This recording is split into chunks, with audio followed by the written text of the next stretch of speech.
Quakes just finished their offseason. Let's see what's shaking. For quite a while, the Quakes seemed to be doing nothing, and then all of a sudden, the purge began. We began to say goodbye to Agron, Tini, and Sealy, as well as not extending the loans of Akinola and Javi. We also saw the shipping off of Nothing to the Sounders, Mensa to the Rev, Trauco and Jutsu to the Brazil's second division, my favorite podcast listener, Así es, Pascal, keep going. listener Montero to Turkey, as well as Kate Cal and his beautiful locks to Chivas. For a couple bags, we'll probably see barely any of. With a bunch of holes in the squad, the Quakes decided to start signing.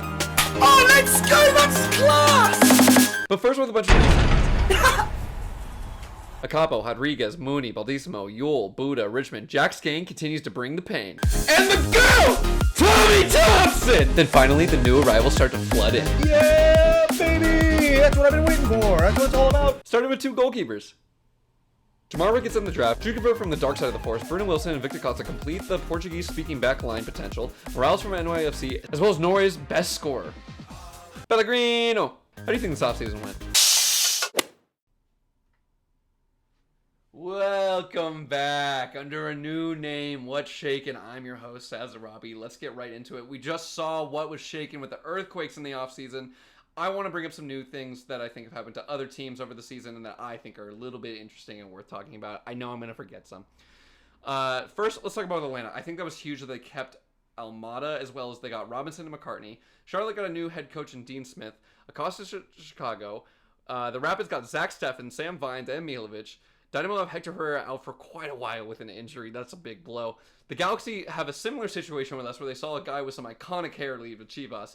Montreal saw Joseph Martinez, former MVP, and a few others join the squad for some depth. Nashville let Fafa and McCartney walk on a free, and then there's questions about Zimmerman and some of their other big names. The Rev were able to acquire Caleb Porter as well as former Quakes Lima and Mensa.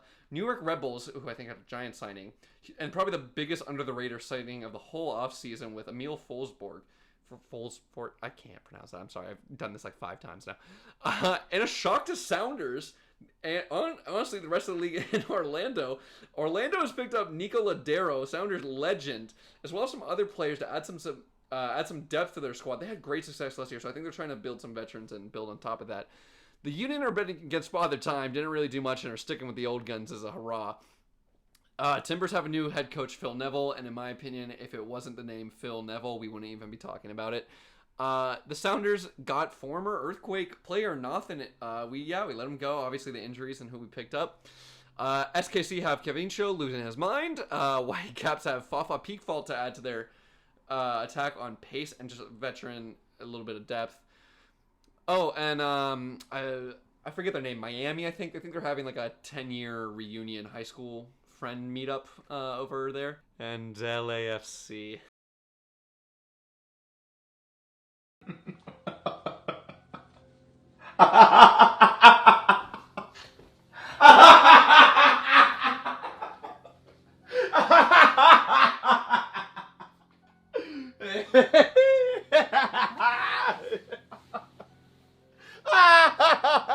And yeah, they got Lloris from France, Tottenham legend, and you didn't hear? Oh, they also lost McCarthy, Crepo, Keenly retired, Bio Gonzalez, and no word on club legend Carlos Vela. So we love to hate on LAFC here. So. Does put a smile on my face.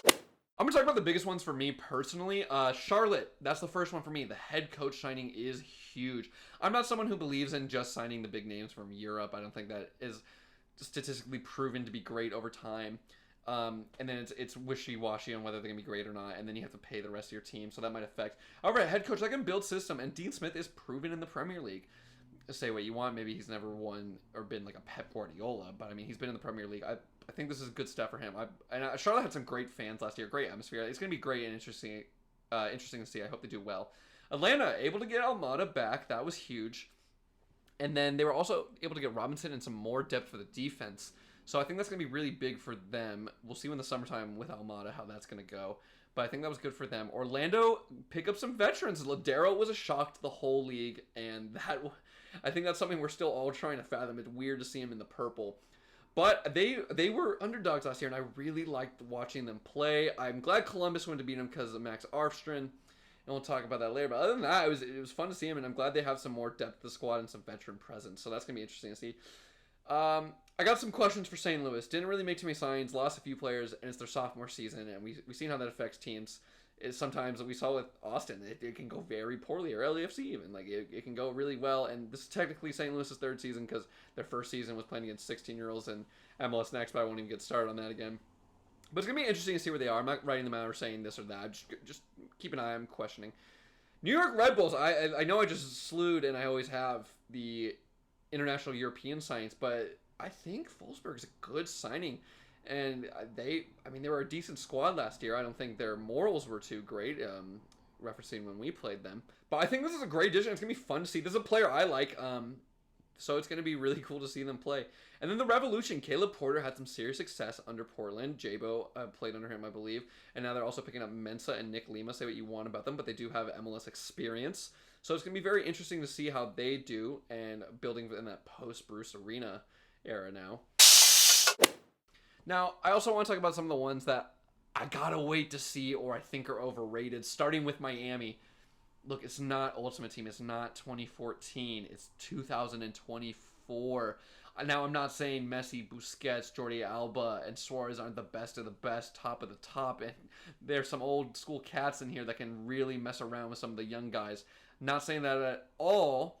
However, I am saying 34 games on turf on that body, especially Suarez's knees. That's going to be interesting to see. As well as I didn't watch Miami win against RSL. I saw the little highlight where Messi flicked it over the guy. But every game I have watched with Miami, especially over the past few years with a lot of that core, it is hard to watch them play soccer outside of those big names. It is just really, really hard to watch. And I'm glad they got some new signings. And, it's cool for the league to see them progress. But I'm not sold. I'm not sold over 34 games. Yeah, prove me wrong, please. But I'm not saying they're going to be terrible, but I'm not saying that, they've won the league already. Let's see how they are 15 games into the league, plus an Open Cup, plus all these other things. And again, I'm not saying Messi, Suarez, and all of them can't do that. They've done it at a so much higher level, and they're some of the greatest, and in some of their cases, the greatest of all time. But they're also far past their physical peaks, and Suarez can barely walk into practice, so that's going to be interesting to see. Rapids, great signings. That's a fun offseason for them, especially after last year, but that's my biggest thing. I just want to bring up some facts. Last year they were dead last. They had 5 wins, 26 goals for, and 54 goals against. Now, we're also a team that saw a bit of a revolution over head coach, and they got some big signings as well as a coach, and I believe a sporting director. But I don't want to just say, a few new signings and now they're going to be great, but I also don't want to say that, 2 or 3 signings can't change your season. We saw that under Lucci. We saw that a bit of an offseason can really help. And these are some big name signings. So I want to see where Rapids are going to be as well. I think this is a similar situation for Orlando and St. Louis for me, where it's you were in a predicament, and now let's see how you get out of it. This being the other case where it was really bad. So it really can only be up from here for Rapids, you would think. So I like them. Let's see where they go. I'm sure I left some stuff out that was in the transfer news. If you have anything you really thought was important, please, please, please leave a comment down below and I will get to it. Now I want to get a little more in-depth into the Quakes off-season takeaways. Okay, let's start with the negatives for me. The biggest one was the fans. I get it's frustrating seeing Messi, Suarez, and all the boys go over to Miami, right? And then we have heard nothing. It took a while. I'll be with you. It took a while. And a lot of the guys were either re-signings, shipping away, or goalkeepers coming in, right? I understand the frustration. But come on. You got to give Chris Leach some time. We don't want to just be signing anyone. Chris Leach has proven countless times. I'm not even going to go into it. Please, next time you're frustrated, just look who we have signed under Chris Leach. I'm sure you're going to find some ones that are stinkers or you're not going to like. But some of our really key signings have been under Chris Leach. Give him some time to cook. Please, he's proven that he's looking for serious solutions here, and he's working with Lucci, and now a full off season. First time he's had that. So please, remember we're fans. Remember we got to support the team, right? We aren't going to get those big European guys. That's not who we are. Honestly, I don't want them. We got a young squad full of these super talented kids. Nico Cruz, Oscar. That kid was phenomenal. That kid in the preseason was unreal. All my Quakes 2 friends and family have been telling me that kid was unreal for them. And I really hope he gets some playing time because that kid was unreal for us. I'll keep saying that. Oscar Verhoeven. Probably not even say his last name. Verhoeven. You learned his name. That kid was the real deal. But anyways, we're not going to get those big European players, and that's fine. We're building something with a core here. Yes, it'd be cool to have Messi. Yes, it'd be cool to have these other guys. we need an attacking mid really badly. Maybe get some really cool attacking mid. But let's not harp on every single rumor of Europe, okay? Let's build what we have. We had some of the best U17 players at the U17 World Cup. I think we led the most. I think we had 6, and Oscar and Cruz were, I think, like, maybe not captains, but they played almost every single game. So we got some talent. Let's I know I want to say trust the process. Let's just trust Leach. Let's trust Lucci. Have faith in the team and just support. Let's just support. Oh, my favorite podcast listener, Miro. Oh, God. I think that's a big loss, attacking mid. I think he did so much work for us. But however, I do get the price tag that came along with him, as well as taking a DP spot and not... While he did produce so much off-the-ball work ethic and so many secondary runs and, like, secondary assists, if you're going to pay that price tag, I understand that the team is probably wanting more direct goal contributions. So... I'm really going to miss him, and I think it's a loss, especially because we haven't replaced him yet. But I get it. I understand it. And my final one is going to be, right now, there's too many goalkeepers. Like, I understand JT's hurt, so and Emmy's not ready, it seems like. So I understand signing one. So now you have 2, but then you signed another one who's like another decent backup goalkeeper. So now... Is that just a backup for Quakes 2? I know there were rumors of Daniel going somewhere. I don't necessarily have a problem with it if it's leading to something, or it's just to create a little bit more competition. But I think Daniel was arguably the goalkeeper of the year last year. I get why he went to Berkey, but for me, it was Daniel. I mean, I saw all the games. I saw how he kept us in there. And like if you compare the 2 teams... That's an interesting one. I want to see what they're going to do with that. I don't think they just sign to sign. There's probably something behind it. Let's move on to the positives, though. Cade, everyone wants to talk about it. I think that was great for both parties. We got a little bit of money. It showed we're willing to develop, and as I said earlier, we have a great academy. We're willing to develop these players and send them off, and I wish Cade the best of luck. I mean, we watched him from when he was 16 to... And I want to say a fully grown adult, but kid's still 18, 19, even though he's built like a Greek god in his 20s. I think it was the right move for him. He needed a leap forward. He needed a change of scenery. I think we need another option up there. I think this gives us the money to do it, and it takes the pressure and the hate off him, and now he can grow in a new environment and get a new coaching staff and grow through that. I think it was good for all parties. Of course, we're going to miss him. We're going to... My thoughts and prayers are going out to the Locks of Cade account. But we can move on to some of the other signs. One that I was very excited for once I started doing some research was into Pellegrino. For those that haven't seen my videos yet, that's just how I love to say his name. Pellegrino. And hey, if this is your first time watching, leave a comment, leave a like. This is a cool hangout. We're not here for some intense facts. We're just here to hang out. All 2 of us. Shout out Michael B. Pastor, Luis, if anyone else is watching. But Pellegrino, this guy can ball. He's tall. He's on the wing. It's what we needed. We needed another attacking option. He was the Golden Boot winner for, I believe, Denmark's first division. I'm excited to see him play. I think it creates some competition for Benj. 2 seasons ago, I think Benji was unreal. I think he should have been starting games. I think very underrated. I say last year it was a little rough. Didn't come out to the best start, and I think that really maybe either affected the confidence or didn't get him as much play time. So this will create the depth and challenge. And I've been saying we need a winger that goes in for a direct attack versus just Christian's running down the line, beating people and crossing and hoping someone gets to it. Plus his height is going to be great for Christian's crossing. So this is going to be really interesting to see. I think the defensive depth was a good call. I think that was good. I like that they're Portuguese. Maybe get that whole back line speaking Portuguese now. And then you also have Paul and Oscar and Tommy and Beeson as well. But I think that was really good to get them, especially after losing Mensa and Nathan. I think that was an area of concern last year. Even though our defense improved so much, it was really good to see that we got some more depth there. Obviously, everyone's looking for that attacking mid, and I'll talk about that later. It's always good to get some new guys in, so it's going to be see how this depth affects us and what it's going to affect with the rotation. And then hopefully they can gel together quickly. And then, of course, the best news, the re-signing of the GOAT, Tommy Thompson. And then I have some other TBDs to see how I feel about it. And just some other news. Obviously, Mensa and Nathan, as I had mentioned, they're gone. So Say what you want about those. We never really got to see Nathan and Rodriguez play together. The Agents of Chaos that would have been insane. So maybe for the best. Mensa, it didn't work out. It just falling out the squad. I think just didn't gel.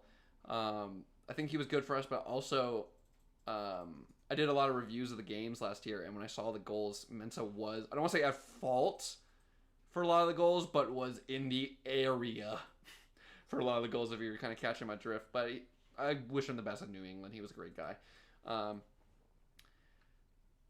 then I figured for the rest of them, it was what was best for both parties. The kids were probably like, hey, we're not going to play you. And I think like maybe you get some playing time with this USL team. That'll look good for you.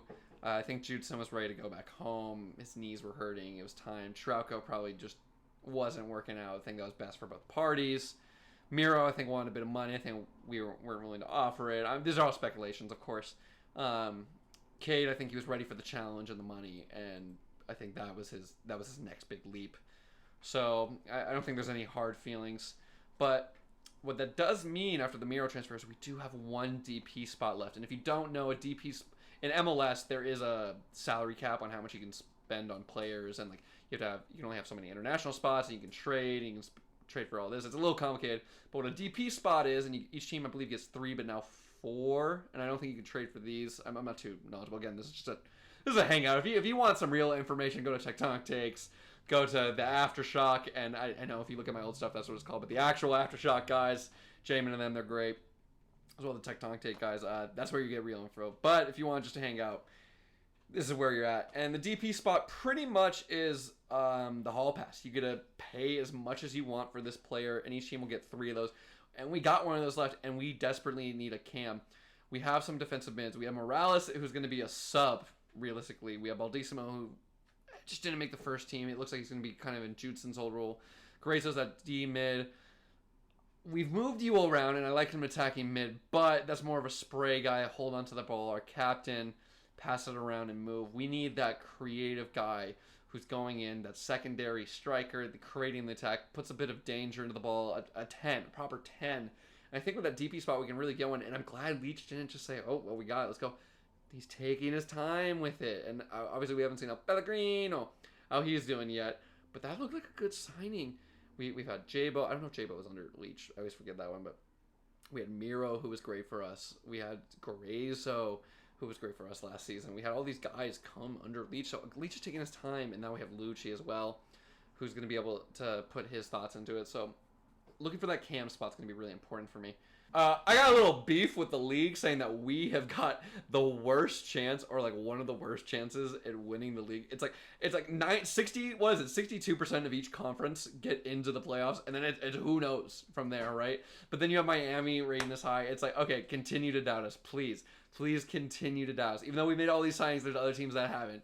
Please continue to doubt us. If you didn't see my little thing, keep the same energy. I want to give a congrats to Max Arfstrand, former Quakes Academy player, now champion with the Columbus Crew. Congrats to Max. And then also just a little bit more Quakes news in case you didn't know. We re-signed the MLS player, the esports player, our FIFA, now EAFC player, Ben Remez. He's a great guy. He's super cool. You got to check him out. This guy is up and coming. So much adversity as he's the only West Coast player and all the servers are in the East. So that would pretty much means that it's really hard for him to play, yet he competes and he competes. One of the best attackers, one of the best goal scorers in all of the leagues. Let's move on to the first game matchup and what I want to see. First, let's talk about some notable unavailabilities for the game. Chakiris, Nico, he's going to be unavailable for the game. It looks like his groin is still bugging him. He didn't appear in any of the preseason games, so he's going to be a while till Nico's back. It looks like a problem he had last season too, so let's hope that this is something we can nip in the bud and it's not a reoccurring thing. But Nico's going to be unavailable for the game. Pellegrino, as well as Wilson, are having visa issues, so it's seeming unlikely they're going to get it by Saturday, but hopefully in the next few games that we'll be able to see Pellegrino as well as Wilson. All right, next up, how I imagine us playing and how I imagine some of the tactics going to be. I actually have some things right here. I imagine we're still going to be in the 4-2-3-1. It was a toss-up. Are we going to throw the new guys in? Or are we not? I just put Beeson and Marie there. I think they have a little bit more MLS, or they have the MLS experience, as well as chemistry with each other. It'd be cool to see. It'd be cool to see Lucci implement the new guys, and I'd love to see him. I just did this to be safe, just as what I think's going to happen. On this big one on the left, that's how I think we're going to be starting 4-2-3-1. I think we're going to have Skane at that attacking mid since Nico's out and we haven't really filled that attacking mid spot yet. And then I think we're going to have Benji on the left. He scored 2 goals in preseason. Yes, one was penalty. And I don't like to take too much from the preseason games. That's why I didn't really talk about ours too much. Imagine this is how we're going to be offensively. And then over here on the bottom, I think defensively it's still going to be like that 4-4-2. 4-5-1, where Bobasi kind of holds the center, and then what was Miro last year, but now Skane, he'll kind of track the guys and use his pace to go around. I'm imagining we're going to be going up the top, and what we're going to do is try and find Espinoza, and then we're going to try and send him and then cross it in. I don't think too much has changed, but I would like to see a little bit more.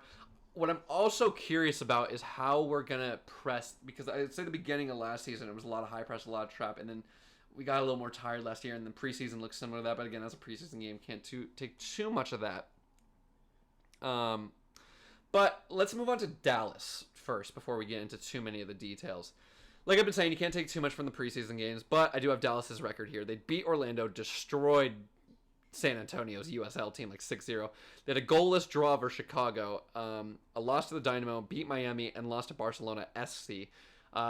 I believe in a lot of these games they had a lot of trial players, but even the games where they didn't, Ferreira did good.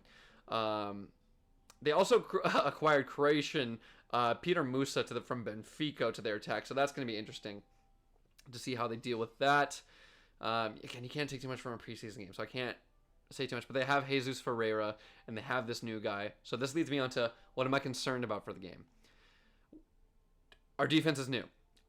We improved it. It seems like we brought some backline depth, but how are we going to deal with Ferreira? How are we going to deal with Musa? That's what's going to be interesting. How are we going to hold the line? How are we going to press? That's what I was kind of leaning on earlier. Also, preseason, our play and our defense in the middle lacked. That was our biggest problem. We didn't have a midfield presence. It was defense, and then they tried playing a little tiki-taka, and then we just had to hoof it to Christian and hope maybe Jack Skane use his pace. Jack Skane brings the pain.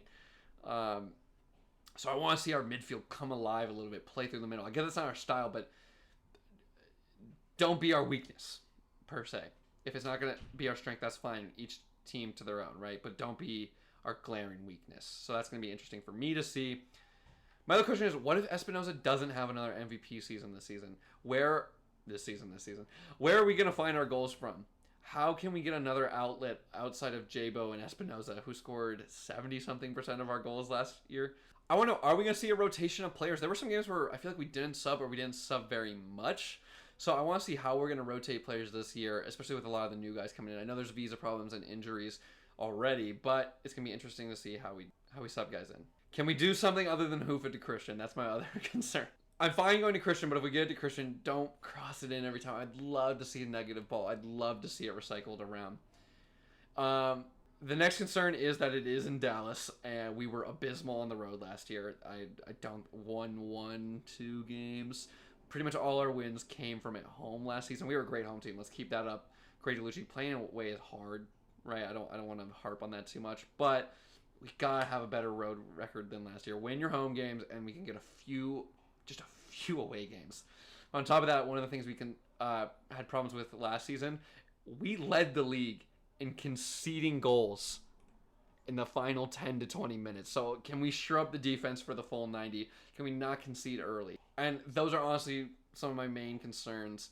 I don't really have a prediction for the game. It's going to be interesting to see how it goes. I'm just excited to have the Quakes back. I'm so excited to be back with everyone and see all like my friends that I've made and just have my Saturdays be full of Quakes. But speaking of friends, let's go and move on to the fan questions. We have a new submission, I believe, from Jonah Tanastor. I'm so sorry. I'm really probably butchering your name. He said, where is the team the weakest and how do you fix it? That's a great question. It's, for me, it's one of 2 spots. One of 3 spots. One of 4 spots. The first one to me that glares out is the attacking mid. I don't think we have that true attacking mid, and losing Miro is big. Defense is a question. Just because I want to see how the new guys go. Depth is a question, just because maybe we need a few more guys and injuries. And then maybe a winger just in case Pellegrino. But all those have kind of been answered, and we haven't been able to test them yet. So the biggest concern for me is the attacking midfielder, and as I mentioned earlier, we have one DP spot left. So my solution is give it time. I believe in Leach. I trust in Leach. I think they're looking for a solid guy. Make sure it fits. Make sure they're not wasting it just to have it for whatever sake. Develop Nico a little bit. We can try in this new system. Give Jack Skane minutes. He was phenomenal. I think he deserves to start more games and play more games. So I love having Jack on the squad. That's a phenomenal question, though. Did I say John A. Tanosaurus or Jonah Tanosaurus? I'm sorry, dude. Like, let me know how to say your name. Oh, then we got the GOAT, Michael B. Pastor, who needs to take a big step forward in their quality for this team to improve from last year. For me, and what we're looking at so far in the squad, it would have to be two players. I think Nico has to step up in the sense of we need that attacking mid. I think Nico is so good. The way he checks his shoulders and moves around. I think he needs to develop a little bit more and get some game fitness and get used to playing around in a game. I think he's got the quality for it. Just let him develop and get past these injuries and actually get some game time. But other than that, I see Benji. I want to see Benji from 2 seasons ago. I just don't think he got much of a chance last season. I think we really need that attacking option on the opposite side, that height for Christian to cross into, direct play that he can provide with his speed and pace as well, and then I want a bit more from the defensive end from him. So for me, that's where we can improve as far as players. The team not conceding late and maybe a bit more rotation for me, as well as can we keep the same level of intensity throughout the season? Can we set a goal and keep that throughout and maybe improve on it through the season versus maybe falling off? It's a long season though. So again, I can't wait to root for the guys. And hey, that's what was shaking.